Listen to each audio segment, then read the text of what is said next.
I'm Revati and welcome to our very first episode of Not Another Plant. This video series is all about indoor plants and I'll be telling you how to take care of them, where to find them, what is the easiest way to make your home more beautiful with these indoor plants. This series is especially for those who are yet to begin their journey with plants because I'll be starting from basics, the basic care that you have to give to these plants. So for all those who want to become plant moms or plant dads, please subscribe to our channel to know more about these beautiful indoor plants. Today we are going to talk about the plant Ficus Elastica. Now the name might be fancy, but this is something that we've been seeing since our childhood, but probably not inside our homes. This is basically our rubber plant. Yeah, I know it might be surprising for those who don't have indoor plants. Rubber plants are actually kept as indoor plants, and as you can see right in front of me, these are all rubber plants and they have beautiful foliage in different colors and different varieties. Now, what we need to keep in mind initially before going into their care is that you need to bring your rubber plants home when they are really young so that they adapt to your home environment faster and better. And also you can see all of these are kept in different sizes of pots and they're not really big plants, but if you have enough space in your house you can grow them into larger trees or also keep them in this size. All you have to do is maintain the size of these pots. Now if you want them to stay small, then you don't increase the size of the pot, but if you want them to grow bigger, larger in height, then you have to repot them into a bigger pot because they become root bound. Root bound meaning when their roots grow and they don't have more space to extend inside the pot, they tend to stop growing exponentially. So they stay small, but there's no harm to your plants by doing that. It's just to maintain their size. Now I'm going to tell you about all my indoor rubber plants and how I take care of them. It could differ from person to person because you would be in a different area, different kind of water and all that, but this works fine most of the time. So when we talk about care of rubber or any plant for that matter, there are three things. One is soil, then light, and of course water. So we'll be talking about each of these in detail. I'll start off with soil. Now soil, you can't just pick some amount of soil from somewhere and expect the plant to grow. What we need to understand is that the soil has to be rich in nutrients and also just soil will not help most of the time. So what I do is I generally follow a proportion of 1:1, that is one part of good potting soil and another part of peat, that is coco peat, which is available easily in the market. Also a handful of perlite. Now perlite is added not for any nutrient benefit, but it is only to add space in your pot so that there is better aeration and there is no tightening of the soil. If the soil becomes tight, then root rotting is possible.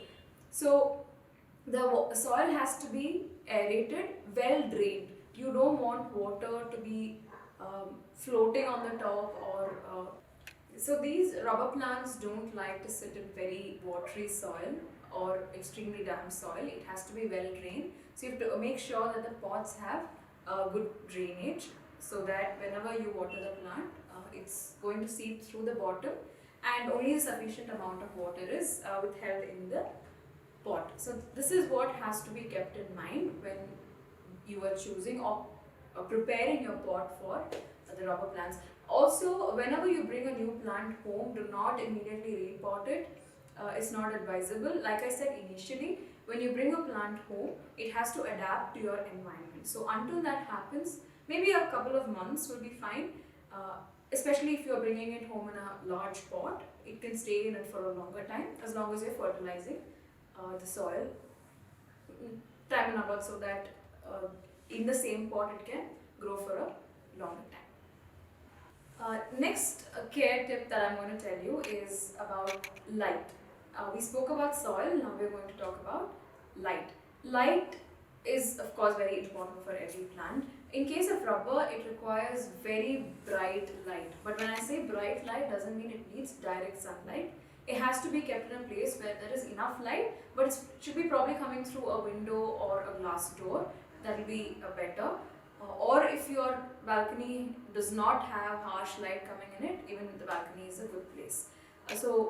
What happens when you have low light is the leaves in rubber have a luster on it. It's very shiny.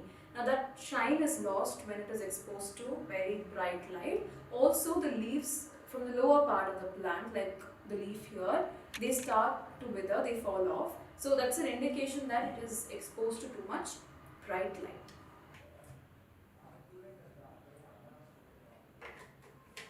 Now the third most important thing to take care of is water. Now water requirements in all plants are actually seasonal. So unlike soil and light, etc., watering it has to be seasonal.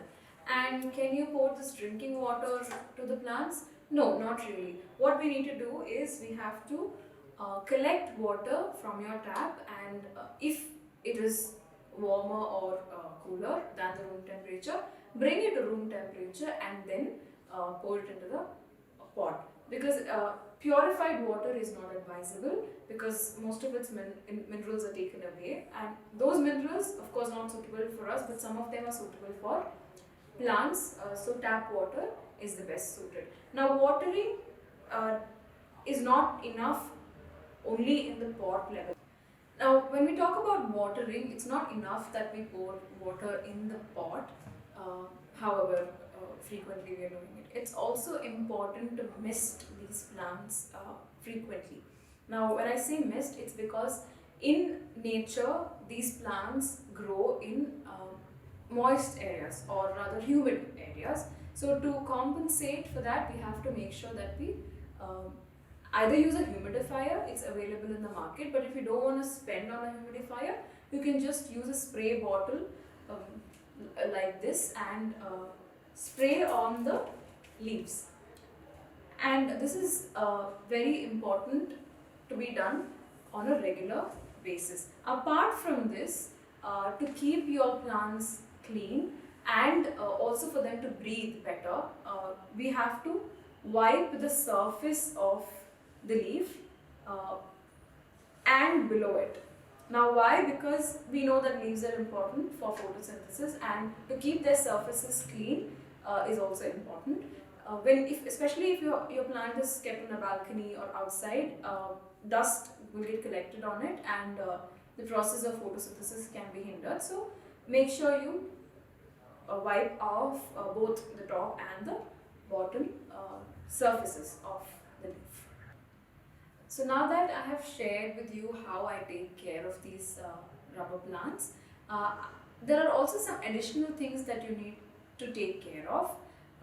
It could vary from plant to plant. Now while talking about rubber, I've done a lot of mistakes when I got them home. Initially when I was also starting to take care of plants, 2 or 3 plants of mine started dying. So I had no clue what was happening. It could be because of watering or light or the soil.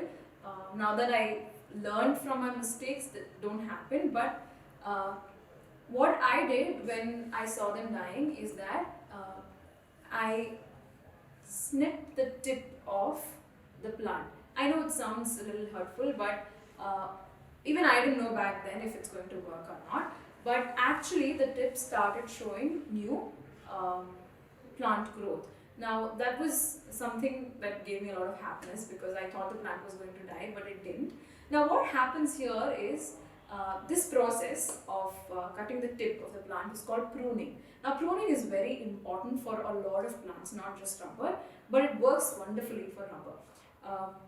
The reason is in the tip, when you cut off the tip of any plant, there is a rush of growth hormones, and that rush makes a new branch grow from that snipped part. Now that is, if you can, I'll show you the plants closely. You can see how new growth has happened in all the three of these plants, and it's still beautifully growing.